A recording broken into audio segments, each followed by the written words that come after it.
hoje eu estou aqui com o Dr. Lúcio Couto, médico intensivista, coordenador da residência médica do Hospital Geral Clériston Andrade, presidente da Associação de Medicina Intensiva Brasileira na Bahia, a AMIB, né? Vamos falar com ele sobre um censo que foi divulgado, que informa que no Brasil houve um aumento de 50%, uma média de 50% no número de leitos de UTI. Seja bem-vindo ao nosso canal, é um prazer tê-lo aqui.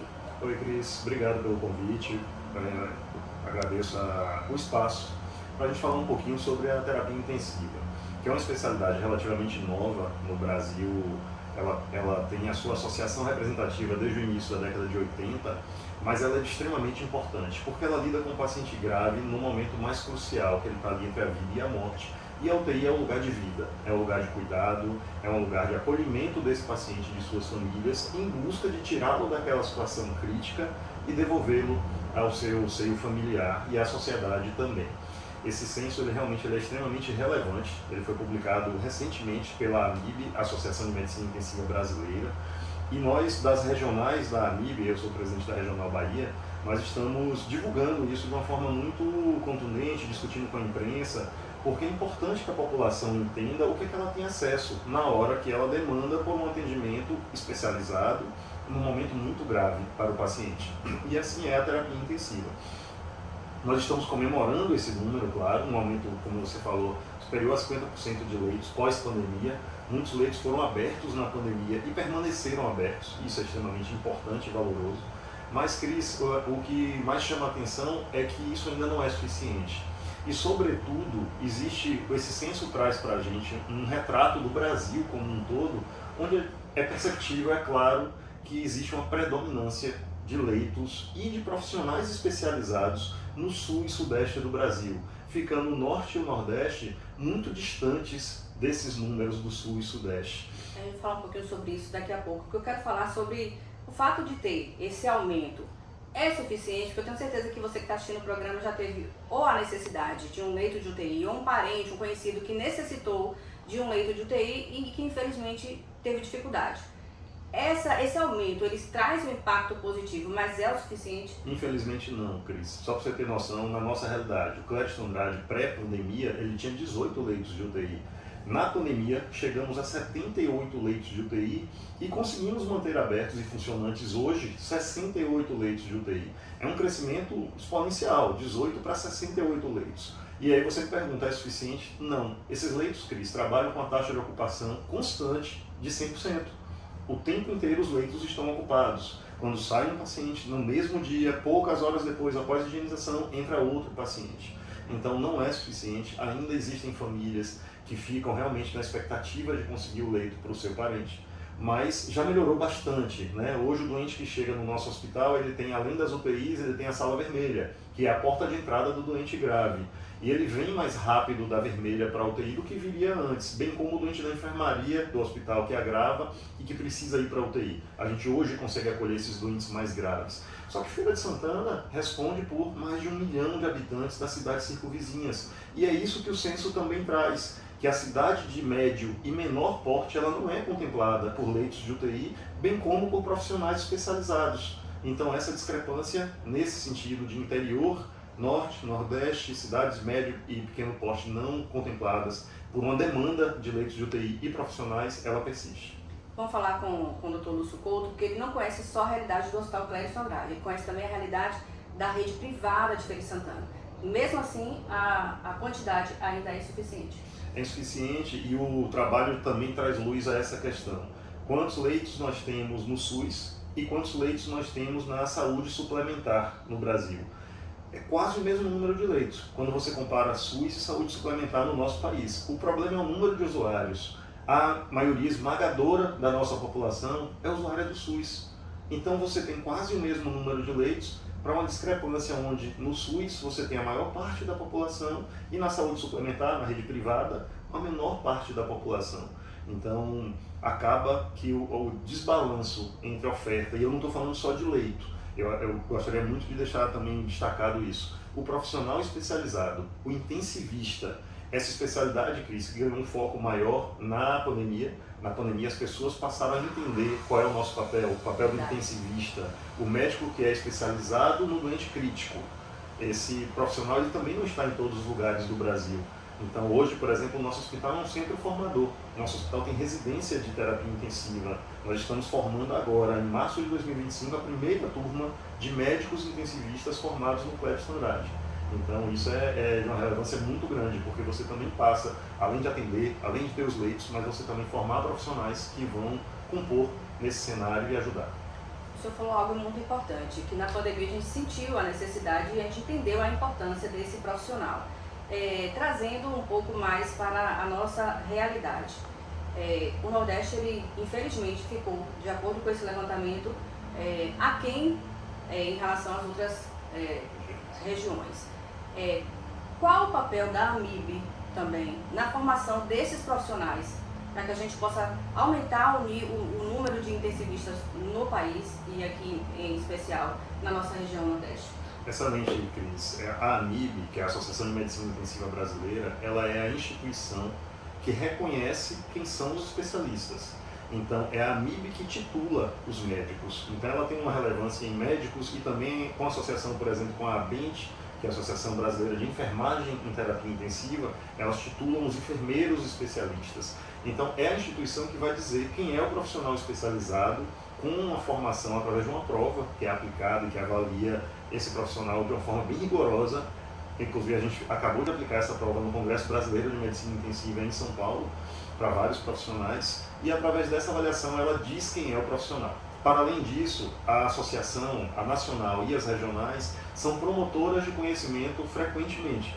A nossa regional, por exemplo, recentemente fez o Congresso Luso Brasileiro de Terapia Intensiva, um congresso internacional com palestrantes vindo da África e da Europa, de Portugal principalmente, onde a gente reuniu mais de 1.000 pessoas em 2 dias em Salvador.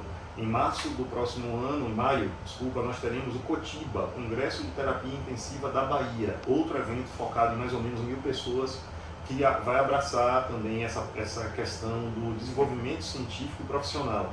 A nossa sociedade faz um evento que se chama a Sotiba Visita. Nós vamos em cidades do interior, já fizemos Itabuna, Ilhéus, Conquista, para esse ano de 2025 está no nosso programa Jequié, Barreiras, que são levar o conhecimento até essas cidades que muitas vezes não são contempladas por eventos científicos de maior porte. Então nós vamos lá, levamos palestrantes renomados, fazemos eventos para a comunidade médica e também multidisciplinar nesses municípios. Esse é o papel de uma sociedade. É importante falar porque não é só abrir leitos, se não tiver o profissional capacitado para atender esses pacientes. Qual é o perfil do paciente que necessita de uma UTI, doutor Lúcio? Cris, na UTI nós vamos receber uma vastidão de pacientes. Por exemplo, o Clériston Andrade hoje tem 4 perfis de unidade de terapia intensiva.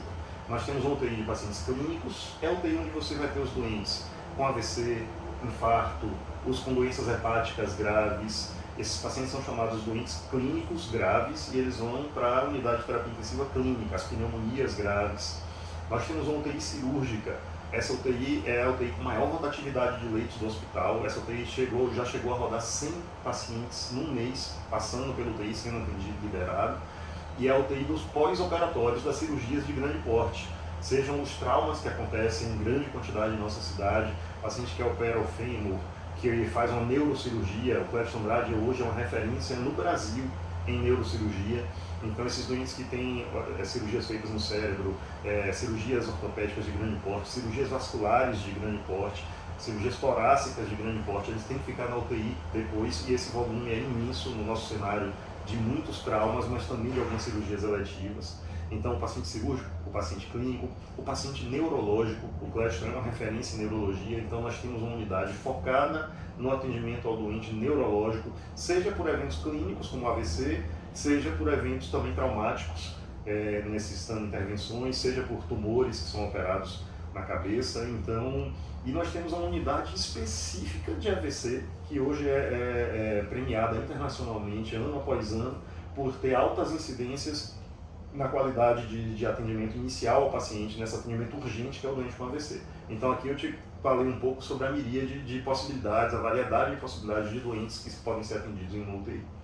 Estudos apontam que a qualidade dos desfechos em terapia intensiva está diretamente ligada a experiência da equipe e também a estrutura disponível.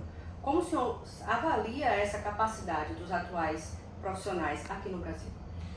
Ela está em crescente quando você olha para o que você tinha antes da pandemia e o que você tem hoje em relação numérica, por exemplo, o tanto de profissionais que hoje a sociedade diz, não, nós temos titulados, eu sou um titulado em terapia intensiva, eu sou um especialista em doente crítico.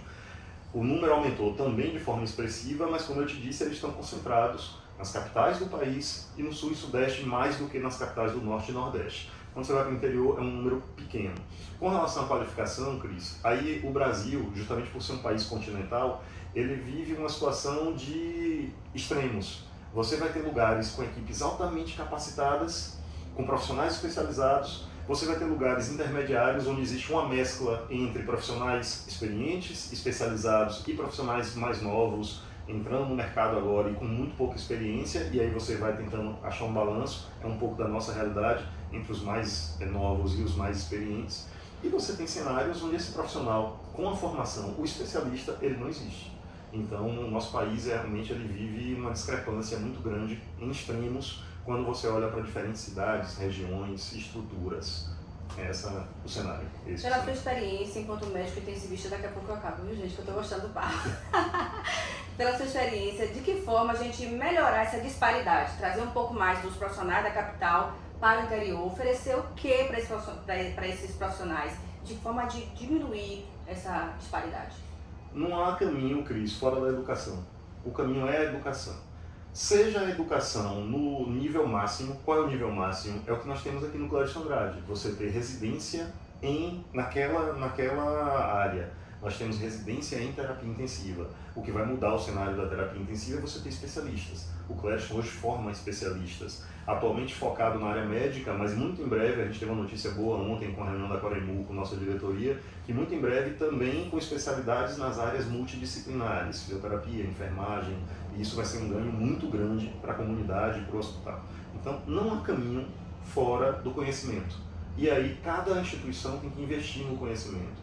Eu não falo nem tanto trazer o profissional da capital para o interior, até porque, por exemplo, Feira é interior, né? A gente às vezes fala assim do interior como se nós não fôssemos, mas Feira foge um pouco desse cenário por ser uma cidade de grande porte, nós temos mais de 700 mil habitantes, então o perfil de Feira é um perfil mais próximo dos perfis de profissionais da capital, a gente não demanda esse profissional vindo. Um outro caminho para o interior é você formar mais pessoas daquele lugar. Existem várias experiências na literatura muito ricas, Cris, e interessantes com países da África, por exemplo. Você vai para a África subsaariana, onde você tem a pior realidade do mundo do ponto de vista financeiro, de condição socio-humana, cultural, e realidades transformadoras em hospitais rurais. Tem uma publicação muito interessante no Quênia, num hospital rural que fica a 80 quilômetros de uma cidade um pouco maior, onde se conseguiram resultados incríveis. Através de quê? Educação. Investir na educação dos profissionais locais, claro, trazer figuras que vão ser diferenciais na transformação do cenário do ponto de vista de fazer a melhor medicina, a melhor saúde baseada na melhor evidência com o recurso que você tem. Não dá para você querer ter num hospital, numa cidade pobre, num lugar com menos recursos, a melhor tecnologia que você tem num grande centro. Mas os melhores recursos humanos, nisso a gente não pode abrir mão de investir. Para a gente encerrar agora, muita gente acha que assim, o meu parente foi para UTI, ou eu fui para UTI. Antigamente tinha um sentimento assim de que a pessoa iria morrer, e a gente vê hoje em dia, o senhor falou aí dessa rotatividade de leitos, de pacientes que tiveram AVC, de pacientes neurológicos, que fizeram cirurgias, que na verdade passaram pela UTI e refizeram, estão dando uma continuidade à sua vida. Qual é a sua opinião em relação a isso? A UTI deixou de ser um corredor da morte para se tornar um corredor da vida? É interessante o termo, Cris, porque você me fez lembrar de uma série de matérias que saíram no começo dos anos 2000 em algumas revistas de grande impacto no Brasil sobre esse termo, corredor da morte. Mas a UTI nunca foi o corredor da morte. E a UTI, com o advento do conhecimento dos profissionais, o crescimento, como eu falei, uma especialidade nova, e o crescimento da tecnologia e dos recursos, ela é o corredor da vida, efetivamente. É muito bonito de ver o que nós vemos todos os dias aqui nesse hospital, eu e minhas equipes, quando a gente vê doentes gravíssimos, acidentes que às vezes teve morte na cena do acidente, com traumas muito graves, e quando você olha, você entrega de volta à família aquele paciente que foi vítima de um evento agudo muito grave, ele recuperado. É claro que às vezes ficam lesões, às vezes ficam sequelas que não teve como tratar, mas no geral é o corredor da vida, é onde a pessoa entra grave e ela sai, na maioria das vezes. É claro que infelizmente há cenários onde a gente não pode curar. A medicina não é só isso, né? Não é só a cura. E nesse momento a gente acolhe humanamente as famílias e apoia no momento da dor e da perda. Mas a UTI não é o lugar da perda, a UTI é o lugar da vida, é o lugar de recomeço, é o lugar de saúde e de cuidado. Nós começamos com o Dr. Lúcio Couto, médico intensivista, sobre esse cenário de leitos de UTI na Bahia e no Brasil. Obrigado.